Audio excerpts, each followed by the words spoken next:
li nga xam te ni moom moo nekk fiche de parrainage dégg naa. yow récupérer ngay fiche de parrainage. c'est vrai wala. ku la wax loolu. dama ko dégg ah. dama ko dégg rek ah. xaw ma ndax c'est vrai ou pas. non mu bëggoon laaj la ko. non pas encore. en tout cas non. am nga bëgg-bëgg bi wala. non man tu sais la politique pour man mbir mi xam-xam la dëgg liggéey yërmande. parce que say camarades de parti wut jël nañ ko ah. d'accord ñeent ci yéen jël nañ ko donc pourquoi pas yow. l'important c'est pas ça parce que aujourd'hui tey ñi fi yor y a 200 personnes qui ont des parrainages Pastef tu sais que commencé guñu benn parrainage ñun. donc loolu mi ngi suñ kanam li am solo mooy. réew mi borom parrainage. moo ko denc. moo denc parrainage. d'accord donc dem jël parrainage ak jël fiche ak jël fiche yooyu yëpp amul benn njëriñ. de toutes les manières. man si li may liggéey. mooy que Ousmane génn ci lim ne am liberté am bokk ci élection yi. ñu ne grand am na ñu ne war nga mën a nekk plan B de. ba noppi. am na ñu ne mën nga nekk plan B ah bul daw question boobu noonu. bul tax gendarme yi fekk ma ci bunt bi. mais en tout cas man ce que je dis mooy. tu sais un homme politique. il ne faut pas être dans des logiques yoo xamante ne ni amul njëriñ. il faut être sur les principes. principe yu ma àndal mooy Ousmane la àndal tey mi ngi ci situation boo xam ne suma responsabilité. mooy ma taxawu. bi ci topp li ñu boole c'est une connexion intellectuelle bu nga xam ne dafa dépasser lépp. c'est pas pour rien que maag moom ñu toog tëju di bind livre ensemble teg ko. c'est pas pour rien que ma am fitu bind le projet souverain. c'est parce que am na fu ñu toll ci connexion. ci ni ñuy gisee ak ni ñu ko bëgg a defee. et c'est pas pour rien aussi ci cabinet mu ne ma je te confie le programme présidentiel législatif et municipal c'est pas pour rien donc man su ma taxawaay. leneen la war a doon. et je pense que li may def la war a doon c'est-à-dire que dox li nga xam ne mooy andi dal def li nga xam ne moom moo koy permettre moom mu achever sa mission. ba noppi ma def li nga xam ne mooy suma wàll man. ci liggéey bi ci loolu laa nekk. buñ ma dénkee leneen tam. ma jug am ful la fayda gu mut sëkk. dox li ma war a dox. mais man lu may dox lu ne. dafay nekk loo xam ne dañ koy waxtaanee. déggoo ceeg say. loolu mooy loolay àdduna. am na kilifa gu mag gu doon wax ne politique bul ko wax doo yow dong bul ko dox yow dong bul ko jëf yow dong. d'accord mais dafa am ñu bokk ci yéen ñoo xam te ni ñoom dañu ne plan A ba Z Ousmane Sonko la ndax yow lay partagé la. man Ousmane rek laay déglu. rek laay toog. alors ñu jeexalee waxtaan wi. ci sa livre bi nga xam te yaa ngi ko duppee le projet souverain les 10 fondements du plan de refondation du Sénégal. lan nga bëgg a wax ci sa bataaxal wala sax sa téere boobu noonu. yaakaar naa li ma bëgg a wax feeñ ne sax suñu njëlbeenu waxtaan. c'est-à-dire que dama bëgg à travers cet ouvrage. ma pousser régime bi. ñu am le vrai débat. mooy que ne ñoom nañu assumer. que ñoom ci toog muy dox bi lañ bëgg a continuer. foog ñu assumer ko. c'est-à-dire que ñi fi toog tey di xëccoo semblant bi ñu am suñu kanam. foog ñoom ñu nangu ne ñoom candidat wu continuité lañu. comme Amadou Ba et d'autres. que ñoom ñu nangu ne candidat FMI Banque mondiale lañ. candidat endettement lañ. candidat infrastructure yoo xam ne amaluñu benn njëriñ nee naa ne ils ont mobilisé 40 000 milliards en 12 ans. waaw tey jii ñaari sénégalais yoo jël boo jëlee ñaari sénégalais ñu taxaw. nga ne leen boo jëlee sax fukki sénégalais nga laaj leen ndax da ngeen a jàpp ne da ngeen a ndóol juróomi yi dañu jàpp ne ñun dañoo ndóol juróomi ce qu'on appelle l'indice de perception de la pauvreté. perception bi sénégalais bi am ñaar ñoo jël kenn ki dafa jàpp ne pauvre tey ñu ngi dund ay délestage. mix énergétique bi ñu waxoon fan la toll infrastructure yi fu mu toll tey la loyer fu mu toll infrastructure yi aussi ñu ci béy seen waar de. ñu ci béy seen waar moom gis nga tëli yi gis nga voilà. tëli yi gis nga yow gis nga nit ñi li ñuy daj. tu quittes centre ville pour dem. BRT bi pour dem Zac Mbao en voiture tu mets 1h30. non TER banque fi léegi BRT banque fi. non TER bu nga xam ne c'est sur 30 kilomètres. mais le Sénégal c'est 196 712 kilomètres carrés attention. mais mu ngi dem AIBD. fan la dem mu dem AIBD. ouais mais après c'est comme ça. non c'est comme ça noonu la day dem di dem. après 40 000 milliards. je suis d'accord sur le train. pour moi nihiliste quand même. Je ne suis pas du tout nihiliste. Je suis dans l'analyse des moyens mobilisés par rapport aux résultats proposés. On a mobilisé 1500 milliards pour 17 trains, 30 kilomètres. Afrique du Sud a mobilisé 2500 milliards. Ils vont produire près de 500 trains et ils ont leur propre entreprise de production de trains dans leur propre pays. D'accord. C'est la différence entre est-ce qu'on veut être souverain ou est-ce qu'on veut être nek di jënd train ou la tabac defar train. On revient toujours au même débat. Ouvrage bi, quand je parle du projet souverain, dama bëgg nit ñi xam ne quand Pastef parle bi ñu naan wax projet bi souveraineté la. Ok. Parce qu'il ne peut pas y avoir de développement sans souveraineté. moom sa bopp.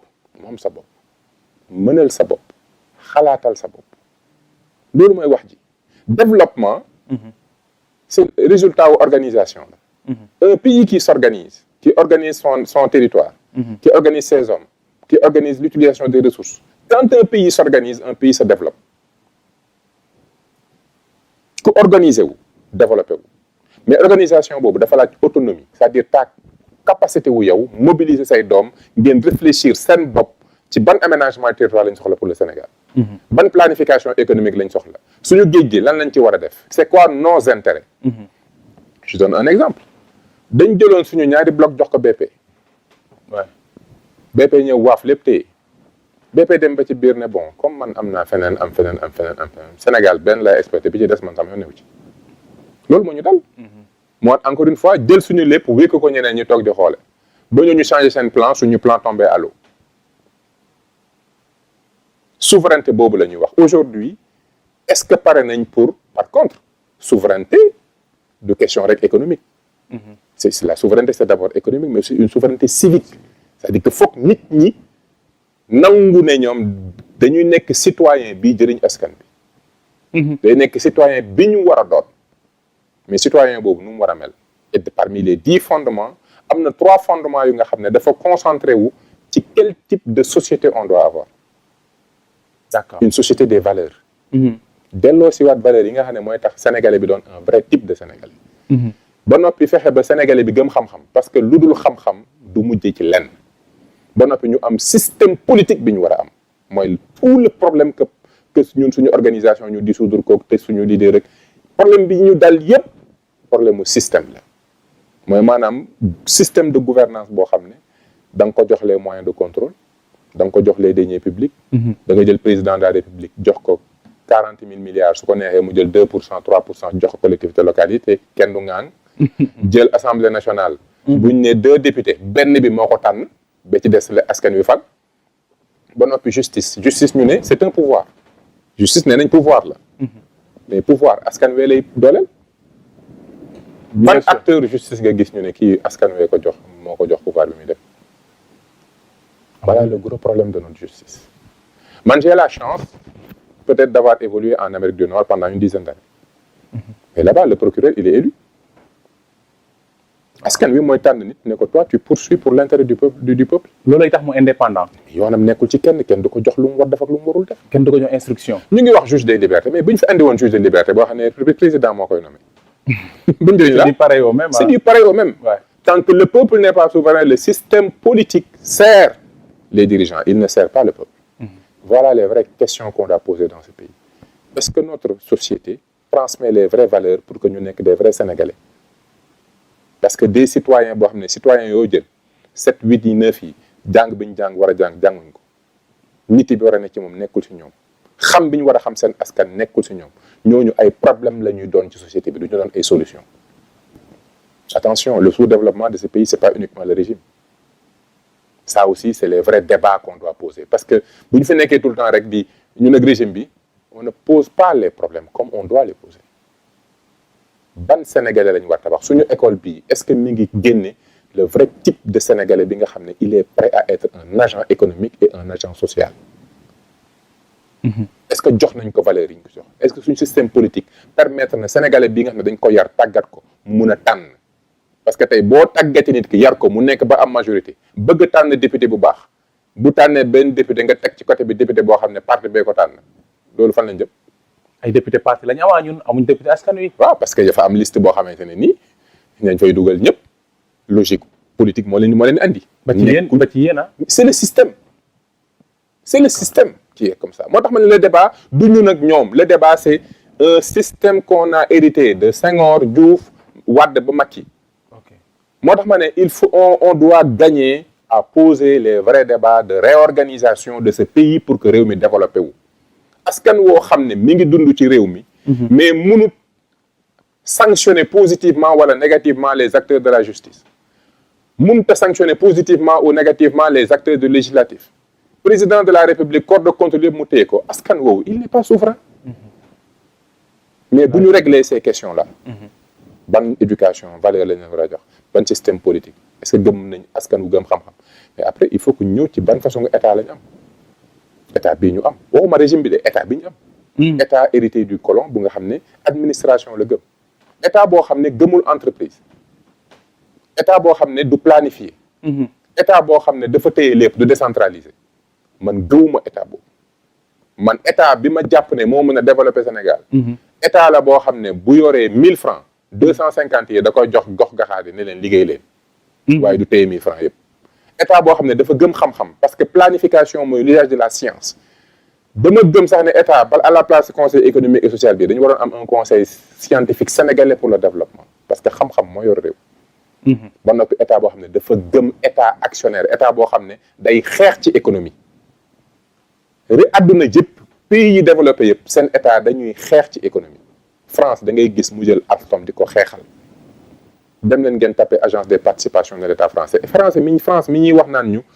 bu leen dugg ci économie. France yi boppam moom mooy théoriser l'état actionnaire français.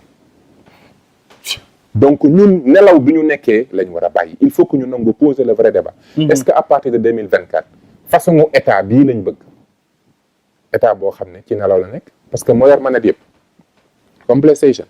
bu ko neexee mu ralentir accélérer justice bu ko neexee mu bloquer député yi bu ko neexee mu fat robinet maire yi soxla wuñu état boobu dañ soxla président boo xam ne bu ñëwee toog justice day def liggéeyam xam ne ay góor a fa nekk ñu jox leen seen kii am système de sélection seen biir ñu def seen liggéey conseil supérieur de la magistrature waratul nekk magistrature sax man gawuma loolu conseil supérieur de la justice la war a doon ay réformes yu profonde ngay wax ni mais c'est ça le vrai débat c'est ça le projet.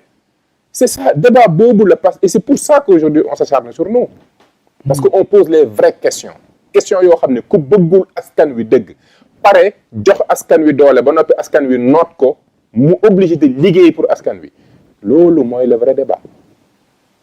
C'est ça le vrai débat. Et tant que réforme yi defuñ ko teg système éducatif buy tabax ay sénégalais yu xam seen bopp xam fi ñu jëm xam nañ bëgg jox leen système politique buy tax ñoom ñooy dominer jox leen valeur jox leen système politique bi jox leen xam-xam éduquer leen former leen ba noppi may leen jox leen état boo xamante ne nii da leen di dooleel parce que décentralisation mooy nga jël alal jox ko gox-goxaat yi. état boo xam ne xam-xam lay doxalul ses pexe politique. état boo xamante ne nii foo ko fekk mi ngi dooleel acteur économique sénégalais bi mooy état actionnaire. bu ñu amee loolu là on pourra parler de souveraineté économique. là notre économie va pouvoir décoller comme il faut. te mënuñu développer suñu économie bu fekkente ne nanguwuñu jël équipement moderne yi ñu war a am nanguwuñu régler la question de l'eau la question de l'électricité tey jii ñun ñëpp gis nañ électricité bi cheraay bi mu cher toutes les entreprises ont des problèmes tey ku fi ubbi woon sa atelier tailleur leer na ne ñaw boo doon am 5000 francs léegi mënatoo ci am 5000. lan moo koy waral parce que question bu Sénégal yëpp di poser la li nga xam moo ne cheraay électricité bi. mais parce que nous sommes exposés am nañ suñu gaz am nañ suñu pétrole. au lieu que ñu rayante ba ñuy raffiner pétrole ci biir réew mi di am un produit fini boo xamante ne day mën a permettre parce que li nga xam ne da nga koy importer contrôler woo c'est la même chose que farine bi. farine de blé bi lan moo tax chaque année mënuñu contrôler farine bi parce que dañuy jëndi farine.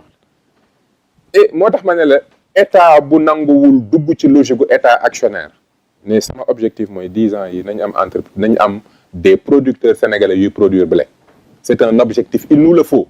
ba noppi bu ñu produire nañ jënd lépp s'il le faut nañ créer usine nañ wuti ay partenaires ñu créer usine bu nga xam ne day defar blé te loolu benn économiste mënumaa wax ne mënut a nekk. suñ gerte gi rek pour jënd ko problème la nga bëgg a jënd ay blé bu nekk mais attends mais ñu ngi jënd blé non c'est que justement gerte ak blé bokkul xamul tax blé amuñu choix ñun chaque année daanaka 150 milliards de francs CFA mooy jóge Sénégal génn ci biti. donc dafa mel ni rek ñu ne kër gi am na 150 milliards yoo xam ne at mi weer wu nañu génn dem jëndi blé waaye léegi balaa ñuy jël 150 milliards yooyu dem jox ko ñeneen. pourquoi produire ko ci kër gi jox ko xaalis baa ngi nii ba noppi entreprise booy créer. et là c'est le financier qui parle. toute entreprise que tu crées la première des choses que tu règles mooy ñi nga xam ne suma produit yu ñu jënd mooy les off-takers tey Sénégal 7 li tax mu mën a taxaw mooy am na ñoo xam ne su ngeen produire dañu jënd. mais tey bu ñu waxee affaire mburu mi ñiy jënd taxaw nañ ba noppi farine bi ñuy jënd ba xaalis bi la. ñi jënd taxaw nañ ba noppi boulangerie yaa ngi fii ils ne font que acheter de la farine. qu'est-ce qu'on attend pour produire. léegi dañuy xaar Sénégalais yi inventer seen bopp ban farine ban blé lañ war a béy. yan équipement loolu combien de temps ça va prendre pour des Sénégalais rek privé bi kese mu def ko non ils ont besoin d'un État fort qui les accompagne qui les aide qui leur donne le foncier qui les aide à avoir les équipements qui les encadre. effectivement foofu la ñu war a jëm. voilà le vrai débat de ces élections présidentielles. Est-ce que nous voulons vraiment continuer dans le comme ni ma ko waxee toog muy dox ak travailler pour des intérêts autres ou est-ce qu'on veut être responsable.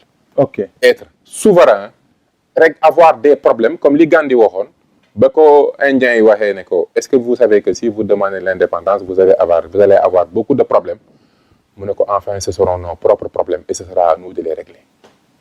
Il faut qu'on accepte nous d'être responsables de notre destin et de prendre nos responsabilités suñu génération mën na ko def donc nañu bàyyi ñi ñu tëj parce que lii moo tax ñu tëj leen nañ bàyyi xeex dóorante politique bi parce que débat bi dong la que ñi nga xam ne ils s'opposent à ce discours qu'ils aient le courage de venir dire qu'on s'oppose à ce discours ñu waxtaan ci réew mi Sénégalais yi tànn et le Sénégal avance. D'accord. C'est aussi simple. Alors, c'est un grand plaisir vraiment de t'écouter ngay wax ci économie parce que ça se voit que comme ni ñu koy waxee rek loo maîtriser la te vraiment ay changement vraiment yu am solo ngay wax nii te foog naa ni bu ci réew mi teg woon foog naa ne daañu jóge ci jafe-jafe yi nga xam ne ci la ñu nekk si wàllum koom-koom Moussa amoon naa mbégte gu mag a mag noonu dalal la ci sama jotaay bi di la wax rek bu fekkee am nga looy tàggatoo ak suñu internet yi ñu doon bàyyi xel. Bismillah. Mais mënuma lu dul remercier la parce que ça prend toujours un journaliste qui creuse pour pouvoir nga mën a génne li ne si yow yëpp. Donc ça je te remercie d'être le journaliste que tu es. Merci beaucoup. Sans complaisance aucune. Effectivement. Et c'est comme ça noonu lañ ko bëggee soxlawuñu koo xam ne day ñëw duñu wax li ñu bëgg a dégg non. ñu bëgg koo xam ne day ñëw duñu challenger.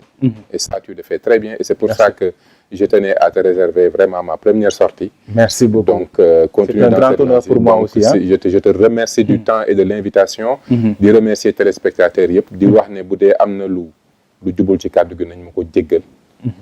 Parce que nit dong laa li ci jub nag jàlloog suñu borom parce que mooy jubal làmmiñ yi. di wax Sénégal rek ne ñun ñëpp on est des frères et des sœurs. lu nit di teg nit rek na ko xool ci njabootam. te quelque part ñun ñëpp a bokk. politique warul yegg fenn fi parce que loolu dafay bloquer les énergies et on a besoin de ces énergies on a besoin que tey Sénégal ci euphorie la waroon nekk tey dañu waroon toog nekk ci débat wu analyse bilan ak perspective u askan bi fan la bëgg a jëm et le Sénégal compte des femmes et des hommes mais qui sont brillants et qui sont capables de changer ce pays le développement il est à notre portée mën nañu nekk le premier pays africain bi xam le développement c'est possible parce que xam-xam dong la ak organisation. kese du leneen. mais il faut que ñu nangu am courage de poser le vrai débat. nangu ñun soppeeku pour doon changement bi ñu bëgg. donc ñu ko seqal il faut que ñu nangu poser débat boobu tout simplement. D'accord sans animosité. sans livre bi nag war nga ko àndaale ma jox ma ci. waaw dinaa ko def. parce que mi ngi avec édition Harmattan. D'accord on voulait juste attendre la fin du mois. pour le lancer. mais dinañ ci def plateau. waxtaan discuter ci point par point. voilà c'est ça su ko defee. et loolu laa si jublu vraiment loolu mooy objectif bi. pour que malgré li xew yëpp. qu'on n'oublie pas le vrai projet. li waral Ousmane di xeex.